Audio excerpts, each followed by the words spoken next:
Howdy, folks.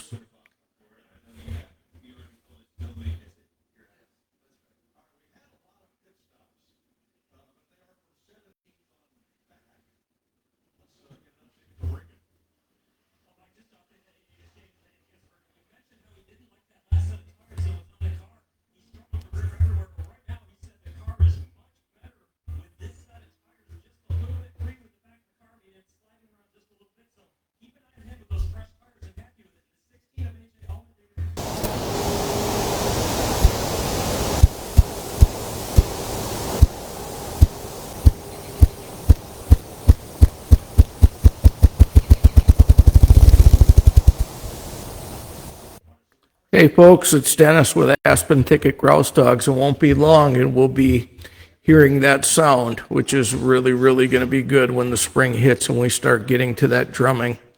I'm trying a new platform tonight. We're going to be going with a live, and I will let people comment. We'll do a little question and answer, but first and foremost, I wanted to get through the trivia question for today. So the question itself today was about aspen buds and whether or not certain aspen buds at certain times create a chemical composition to make them toxic for birds. Now, this is kind of an interesting one for me because anecdotally, this has been talked about in circles for many, many years, and as it relates to the population cycle of the ruffed grouse. So, typically what we would hear would be that, well, the cycle's down and it's probably because the aspen buds are getting toxic, or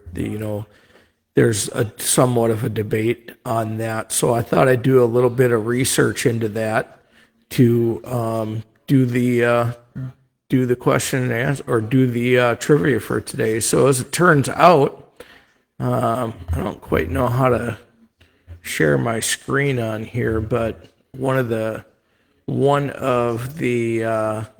things that I actually look for today that I did some research was a study through the Condor. It's a Journal of Avian Biology that was from 1991 in August, and it was the use of aspen flower buds by ruffed grouse, its relationship to grouse densities and bud chemical concentration. And according to that study, the answer would be true. There are times where aspen trees do have some chemical toxicity to them, and they think it's for protection of the trees themselves. However, the study was a little bit inconclusive on the actual types and how they do it and so on and so forth. So we're going to go with true for today's answer related to that study from August of 1991, which is very, very interesting. So all of the old conversations and, the folks talking about, well, the trees have to protect themselves too, it looks like that was the case as well based upon that study from 1991. So there you have it. Now to bring you up to speed for things going on at Aspen Thicket this year, we have several events that are listed already. These include the grouse hunting and dog handling clinic, which is sold out. Thank you very much for your patronage on that. That sold out probably within, I want to say, about 12 hours. That one was sold out.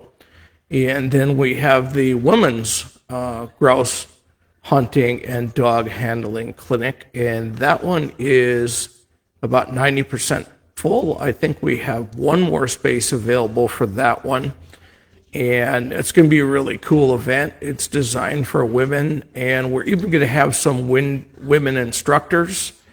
So we're going to have Camille Rice and Sandy Williams are going to be up here for that to assist me with it, and that's going to be really, really cool. And I think that there's some barrier to entry for women in the sport because let's face it, there aren't a whole bunch of young grouse hunters. There aren't a whole bunch of families doing it. We are seeing that more and more, which is really good, but it could be a perceived barrier to entry if you're going to ask some, crotchety old guy with gray all over his face how to grouse hunt. Sometimes you think people might not be approachable. So we do have some very skilled and experienced women they're going to be help instructing at that one also. We have a puppy clinic coming up this spring. That is going to be a lot of fun. That's one that we hold every year, and normally we hold it when we have litters of puppies, and then each person that buys a puppy from us comes back for the free clinic so they can work through some issues. And we also allow people to come into that clinic that have their own bird dogs, and we charge a small fee for that, and that becomes a fundraiser, as well as all the other events. They're fundraisers for our annual veterans hunt that we have every single year. And last but not least is the third annual Banassa Bonanza. Super event. We have been, that's our primary fundraiser for our veterans hunt.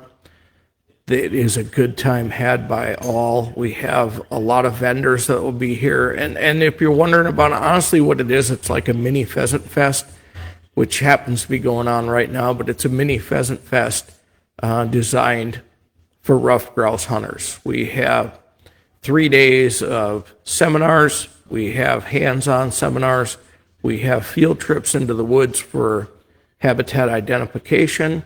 And then we also have field trips into the woods where you will go one-on-one with a guide and your dog and be able to experience the woods and handle your dog and get some tips from a pro. Like I said, this is going to be our third year of doing it. It's grown tremendously each year. We have some wonderful sponsors for the event. Collar Clinic and Pike Gear, Field Armor, Second Chance Bird Dogs, just to name a few. Sport Dog Photography with Dave Veldman. I could go on and on. BDM Gun Dogs, which is a partner of ours. Actually, we're a partner of theirs for the veterans hunt. They do run that, and we piggyback off it. But you're going to have really good seminars. You'll have Heather Shaw from the DNR will be here to give an update on the grouse population in Michigan and where we're headed. We're going to have seminars on habitat, the habitat field trip, seminars on dog handling, seminars on shooting, all kinds of things, along with a vendor showcase where you can try on some of the newest gear. And I don't want to tip my hat or put the vendors in a bad spot, but every year they've been up here, they've been offering some terrific discounts as well. So looking forward to that. We still have a bunch of snow on the ground up here in the central upper peninsula, but it is melting by the minute. We got a little bit of a dump this weekend, but we're probably down to, 16 to 18 standing inches here in the central UP. Hopefully with some wind and warm weather, that'll be gone soon, and we'll start looking for those woodcock, and we'll go out and watch them do their thing and do their dance and get those grouse drumming and just look forward to what we're doing. So with that, I know we have a couple of viewers here. Does anybody have any questions in particular? I'm available for some time here on general questions and answers about puppies and grouse hunting. So let's see who we have. Fire away in the comments.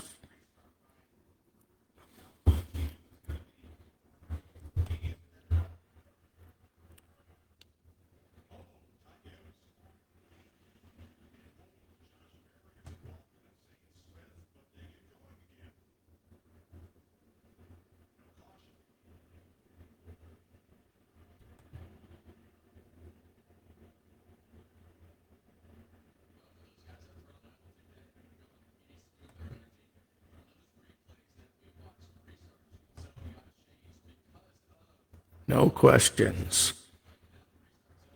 Kind of off to a slow start here, which is fine. I'm really just kind of testing this platform as it may be for right now. But I am going to hang around for a little bit longer. So if anybody is here that wants to do question and answer, I am here to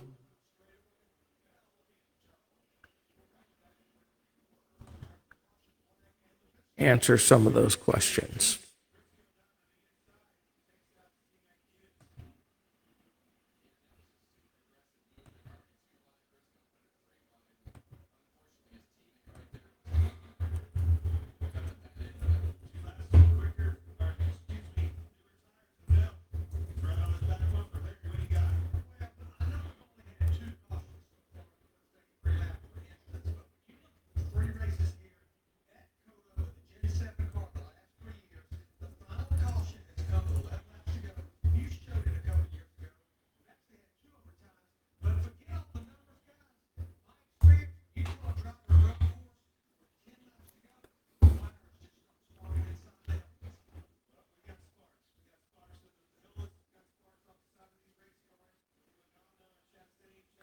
For those who would be interested in any of our litters coming up, unfortunately, the wait list for the 2025 litter sits at about 14 people right now, and 2026, the spring litter with that one I'm really looking forward to would be Drummer to Gidget, and we're starting to get the test results back on them. Everything's looking really favorable.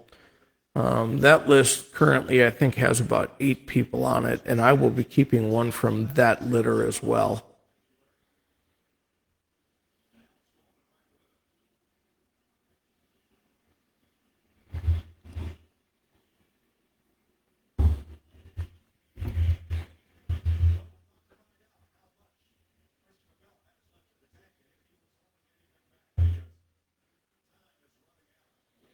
All right, first question actually comes from my mom. Thanks, Mom. Joanne Stakowitz.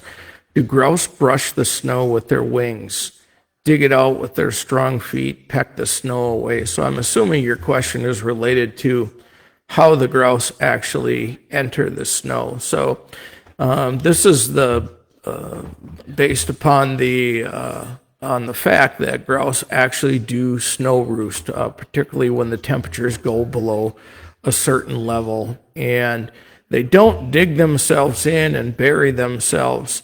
They actually fly directly down into the snow, kind of lengthen their bodies out like a torpedo, go into the snow, and then they walk a little bit further back and make themselves a little bit of a snow burrow. Interestingly enough, is even though this makes them warm, if you consider the habitat that the grouse are in, normally it's not manicured on the floor of the woods. And unfortunately, and I've found this several times over the 20-some years been going through the woods up here, sometimes when they torpedo into that snow, they hit their head the wrong way or might break their neck and perish from that. But no, they don't, they don't go into the snow and like pull snow on top of themselves and things like that. They actually dive in and then they burrow a little bit further away, and then that snow acts like an insulation, and then it brings the temperature around them up and helps them survive in the wintertime. And that's why the grouse are very prevalent in the Great Lakes Stakes, because we do typically get a lot of snow up here, particularly in the Upper Peninsula, northern Minnesota. You're looking at areas that average, 120 plus inches of snow a year, and that is very critical to grouse survival. No snow, not necessarily no grouse. We do have instances up here where we get some snow, and then it melts, and then it gets crusty, and it's hard for the grouse to go into that. Typically what you'll find is they head to the conifers, and they group up in the conifers, and they survive it that way as well. So thank you for the question.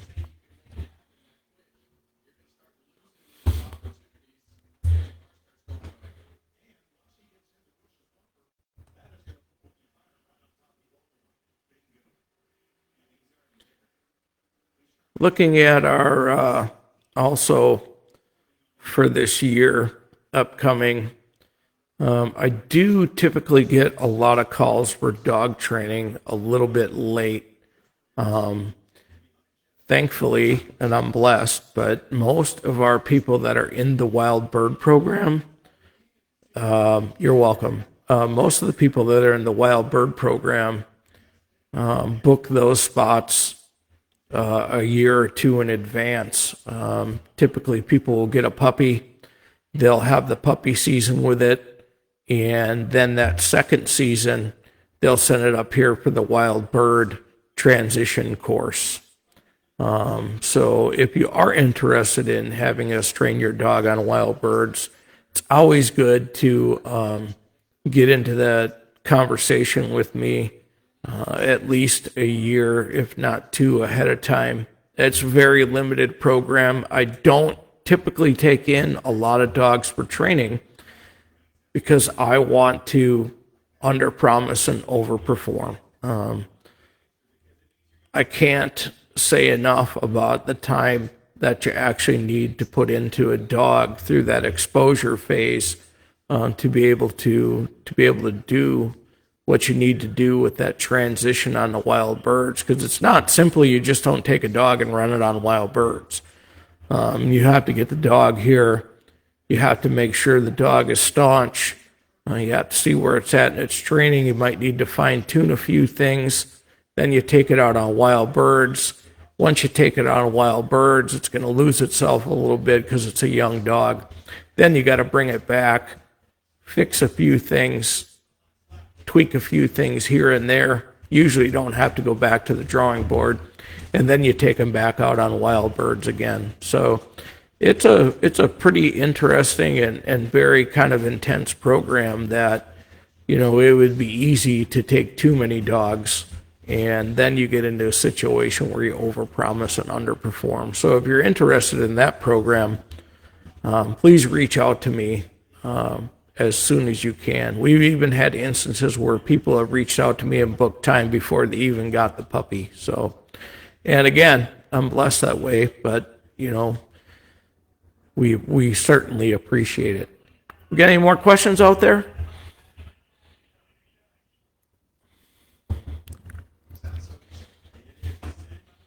Nobody wants to ask me what the birds are going to look like next year based upon what I've been seeing this winter? Not going to tell you unless you ask.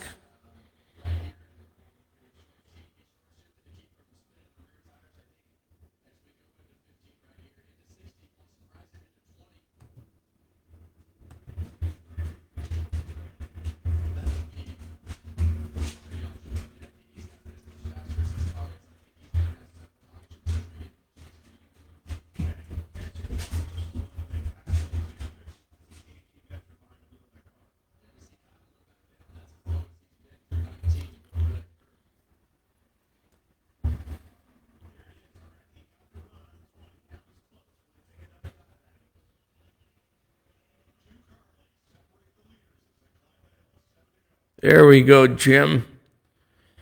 What are the birds looking like this year based upon what I've seen this winter? So the originally I was kind of concerned because we had kind of a crappy nesting season last year. Like there were birds, but they were in pockets. And, you know, you could go to one location, probably fly like 17 to 20 plus birds within 2 hours, and then you go to another location and you'd have a hard time finding things. And so that wet spring kind of, you know, threw me back a little bit. I flew almost 500 birds last year over 20 days, so it wasn't that bad. And I was thinking, you know, we probably go into this, we're going to have a decent winter. But the early part of our winter, we saw extreme cold with very, very little snow. Like we got a little bit of snow at the end of deer season, maybe 6 inches, and then we got maybe a foot. But then it got warm, and that snow got hard as a rock, and then it got extremely cold. Right? People remember the early part of the winter where we had the wind chill warnings and stuff, and I was really freaking out because I'm like, oh, that's great. We're going to be dead grouse because they're not going to be able to snow roost. But as luck would have it, Jim, I went back on the snowmobile to a few locations that were heavier with spruce trees, and lo and behold, I was popping broods of 6 or 8 birds. So I think we're going to be okay. A lot of it really, really hinges on the nesting season, but based upon what I was seeing earlier this winter, it looks like it's going to be another decent year because they definitely did survive the cold snap. And then after that cold snap, we got a lot of snow. And I'm seeing birds. If some of you follow my Facebook page, it's just the other day, there were a couple at the end of the driveway that were out and about. And I took the dogs for a run this afternoon, and they were coming out of the trees at the end of the evening. So I think we're going to be looking really, really good. Definitely average. And that's one of the things that's important to remember. We spend so much time in the woods that it's very, very hard for me to discern between a down cycle or an up cycle. The cycles definitely do occur. But I also think we happen to live in a location where our scouting and the habitat that we have here really, really pulls us through. So, yeah, I have no reservations at this point that we're going to have a decent carryover. And also related to that, though, is let's pay attention to see what that spring brings. Based upon the precipitation cycles that we've had this winter, it could be an average spring, and when that rain hits, it's just a matter of when it does. For me, Memorial Day weekend to the first week of June is the one to pay attention. So hopefully that answers your question. All right, we're going to move on to Tom. Is bird flu a problem for UP grouse? That's a very interesting question. There are studies that are going on to that. Matter of fact, I saw a study the other day that said avian influenza could actually transfer to dogs, which would be a big concern of ours. I know during the springtime when we do woodcock banding, we have been advised via recommendation that it would be a worthy consideration to wear some rubber gloves when we're handling woodcock chicks, just because of the unknown about the avian influenza. To answer your question more directly, I think that's a time's going to tell type of thing. Have I gone through the woods and see grouse laying dead? No. Now, the time that we had the West Nile virus scare up here, I think at the onset of it, we were starting to find some emaciated birds, birds that were sick, birds that were lying dead or near death that dogs would pick up, and so on and so forth.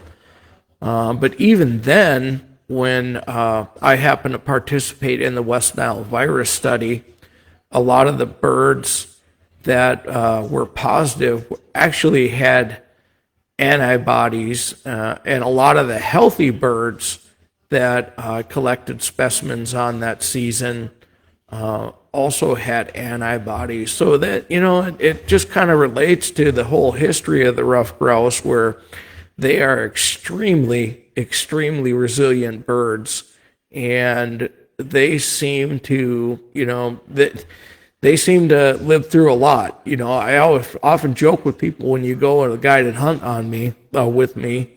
I joke about how, these things are probably around the time of the dinosaur, because time and time again, they prove themselves to be extremely resilient. They eat 300 different types of food.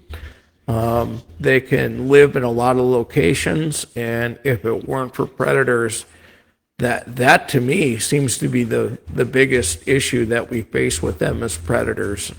Hawk numbers are up tremendously. All of those raptors, their numbers are up. Raccoons, skunks, they all play a role. So I'm not particularly concerned about avian influenza at this point in time. But that's a really good question. Thanks for asking it.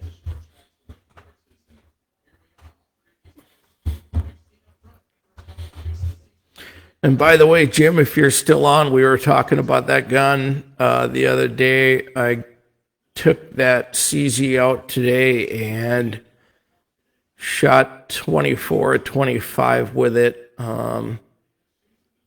Cylinder and improved cylinder in the second barrel. Pretty impressive. Nice little gun. I'm going to be doing a review of that. For those who don't know, I picked up a CZ G2. 20 gauge side by side. Here's the kicker. They make one called an intermediate, 26-inch barrels.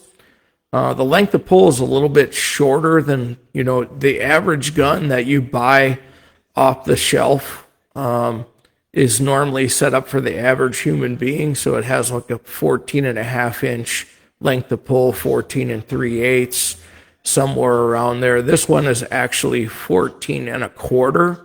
I was shooting with basically a t-shirt and a hoodie, which is very similar to what the thickness of what I'd be using, and that thing mounted super nice. Like, actually, I don't know if you can see, but I have a little bit of a red spot on my cheek because my cheek was hitting that stock perfectly, and it's actually been a while. I honestly, as much as I grouse hunt, I have to admit my biggest failure is I've never had a gun fitted for me, so I have no idea what my length of pull is and whatnot, but this one seems to mount really, really nice.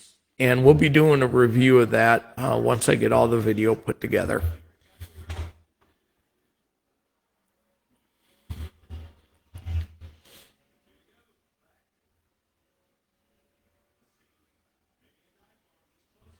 We got any viewers that are at Pheasant Fest right now?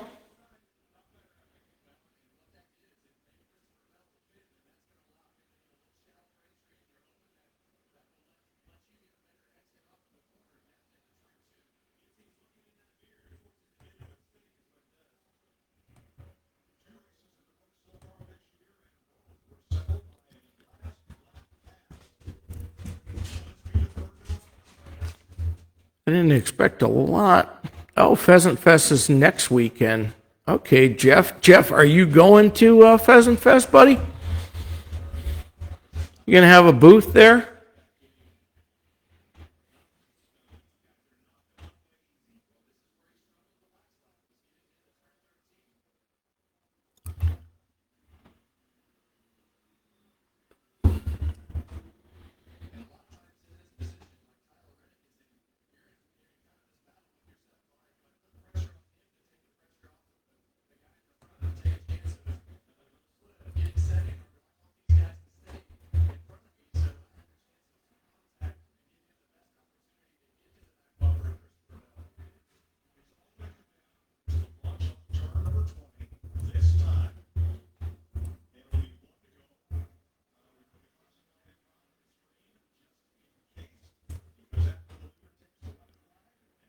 We have about another 15 minutes here. If there are any more questions, go ahead and ask away.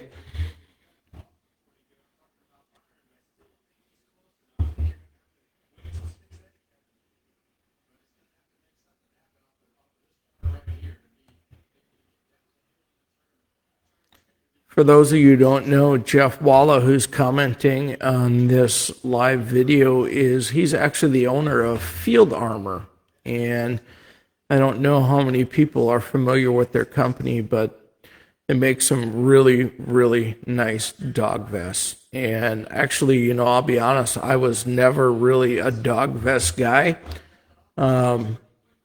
but his vest is top notch. And I had an incident once with other dog vests. This is what kind of turned the corner for me. Is my Gabby dog took a stick to her, right in her shoulder, right about here, and I was hunting with my son Evan. He shot a grouse over her off a beautiful point. Nice. It was a crazy shot. It was like one of those crossing shots, like 10 yards away. Like I whiffed twice, and that thing flew right over the top of him, and he folded. It was one of those ones where the bird folded before you heard the shotgun go off, and I was like, damn, that's a nice shot. And we took pictures, and then she took off, and she was out, probably about 150 yards, and we heard a yip. And nothing past that. She kept hunting. She hunted the way out, had, no sign of being distressed or anything. We probably hunted for another hour. We put her up on the tailgate, and she got up on the tailgate, and she started elbowing into me. Normally, they just go right into the crate and lay down, but she started elbowing into me, and I looked down, and I saw that stick was, lack of a better term, sticking out of her front shoulder, right kind of in the armpit. And so I had my son put up the gun and went to go ahead and remove that stick. And I was like, oh, wait a minute here. That's probably, where it's located at. There's an artery that goes down that leg. I don't want to touch anything. Let's just stabilize her. And we took her to the vet, and the vet actually said that was a really good call. And, $2,500 later and a sleepless night, and now we're running vests all the time. The next question we have is related to shot sizes. Do I see a big difference, 7.5 versus 8, etc.? That is really personal preference and debatable. I myself shoot 7.5s all season long. And the only thing that I do is I may go to a tighter choke tube later on in the season. And by later on in the season, I mean typically like after deer season. Most of the year, I run cylinder in the first barrel. And then I'll run a Skeet 1 in the second barrel, which I haven't got for the CZ yet. I didn't order any aftermarket choke tubes yet, but 7.5 all season long cylinder Skeet 1. And then when we get into late season, typically in December, if those birds are going to come out of trees, because let's face it, if there's snow on the ground, whatnot, 99.9990758% of the time, they're going to come out of a tree, or they're going to be sitting on a branch not far off the ground, and they get a head start on you. So then I typically switch to I put Skeet 1 in the first barrel, and then I go to a modified. So I shoot 7.5. There are a lot of guys that like to shoot 6s in the second barrel. For more penetration, a little bit harder hitting. There are guys that like to use 6s earlier in the season because of all the leaves, to be able to punch through the leaves. I find the 7.5 does its job. As far as 8s, I've used 8s before also. I think there's minimal difference between a 7.5 and an 8. And you actually get a few more BBs with the 8s. And if you're going to be hunting in an area with woodcock and you got pointing dogs and they're getting up a little close to you, the 8s, definitely aren't gonna do as much damage as, say, a 6 would in that type of situation. But I find, if you want to be lethal with a shotgun, you pattern it with different chokes. And you pattern it with different chokes and different loads. And you're going to find out by that pattern board where those pellets are hitting within that 30-inch circle. And it's going to give you a much better chance at really harvesting birds and doing some damage there. That's really the answer to the question is you got to pattern your gun and find out what works best for what you're shooting. Because even the factory guns, like a CZ, typically what you're going to find with them is, they're mass-produced guns made over in Turkey. Each one of them is going to shoot a little bit different versus 6s, 7s, and 8s. So hopefully that helps you out, Jim.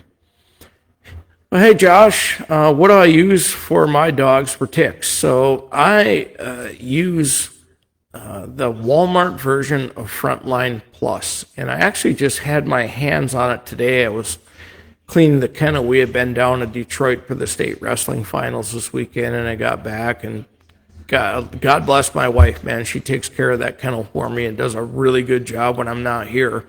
But the sun was shining. I was able to get the hose out and do a little bit of reorganizing, drinking some coffee and relaxing a bit, and actually put my hands on the stash over there to make sure to see if there's anything I needed to use.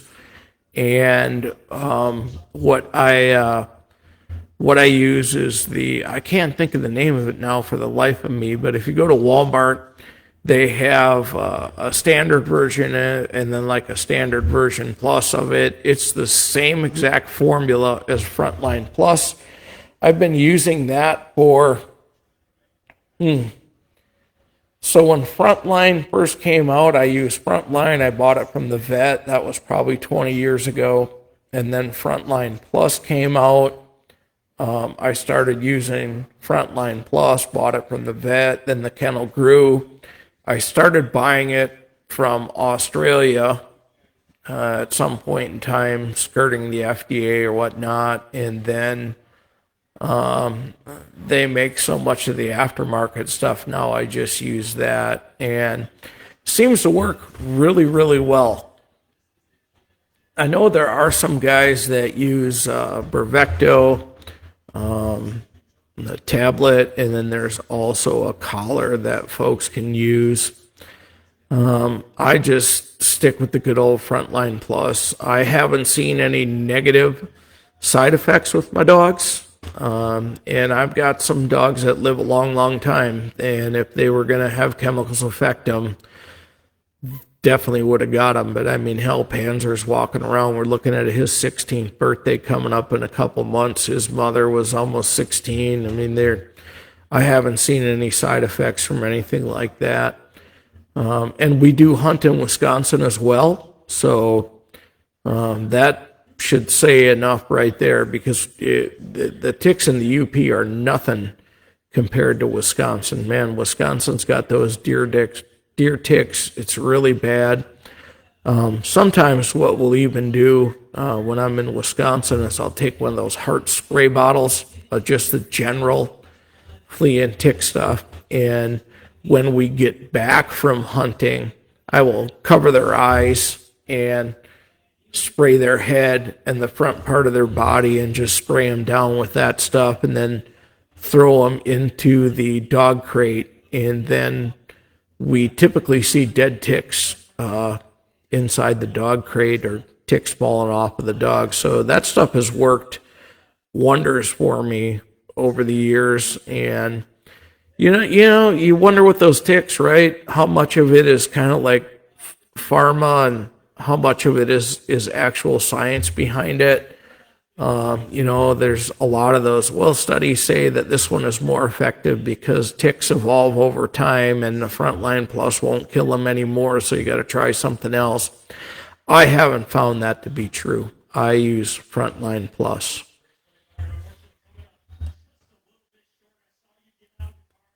And a spray bottle, that heart stuff is actually generally really, really cheap, and you go through a bottle a season. Looks like Lori had made a comment that she uses essential oils, so there's probably some homeopathic stuff for that as well. But to answer your question directly, Josh, I've used Frontline Plus or an equivalent of it for the better part of probably 15 years now. I wonder if I can look the name of that up while I'm on here. Let's see.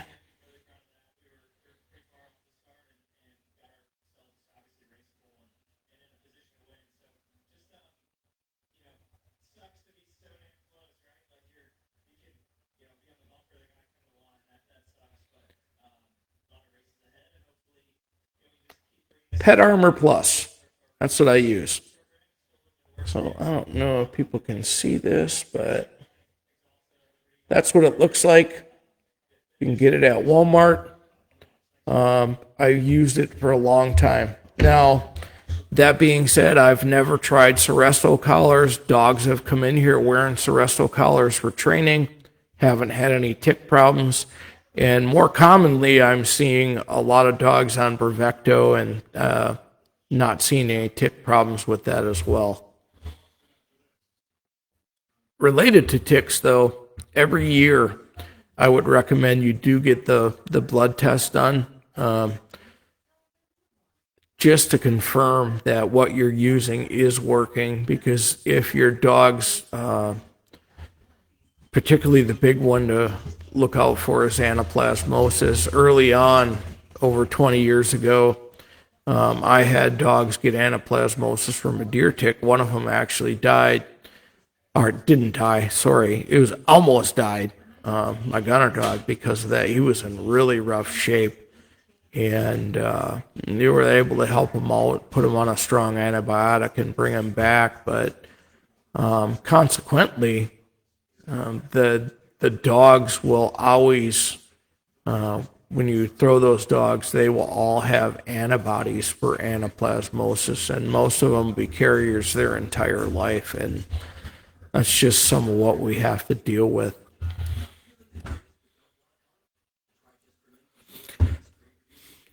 I'll stay on for about another 5 minutes if we have any other questions. If not, I appreciate everybody tuning in as we run this test here. So eventually what I'm going to start doing is hopefully try and do this on a more regular basis, a little bit of question and answer. And, you know, as I kind of grow the platform a little bit, we'll bring in probably some guests and whatnot, and we'll give you some regular updates looking at how the grouse season's going to be doing and, you know, what the bird numbers look like. So I venture to say that, you know, the July edition is probably going to be the most watched one in the history of the channel when we start running dogs at the end of the July, beginning of August. Kevin, how's the snow looking? Well, you know, the snow is looking like we might be able to get Zepp and his little sister up here and do a little bit of work. We're at about a foot right now, but a little bit of wind and a little bit of sunshine will be looking really, really good. Lori, the trivia question was true. Pretty lengthy debate about it. And I actually mentioned a paper that you can research on that. It was the Condor Journal of Avian Biology, number 3, August 1991 of volume 93.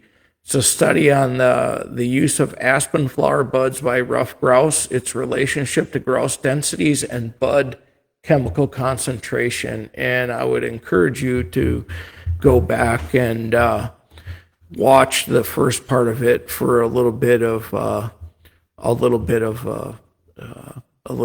chat about that. And you're welcome, Jim. Look forward to seeing you this fall. Jim will be hunting with us, another repeat customer. He had a hell of a lot of fun last year, and we'll be looking forward to him coming up again. So if there are no further questions, I think what we're going to do is go ahead and we will call it. We will call it a day. And I'd like to thank everyone for tuning in, and stay tuned for more stuff. We really appreciate you. This is Uncle Grouse, and I'll be signing out.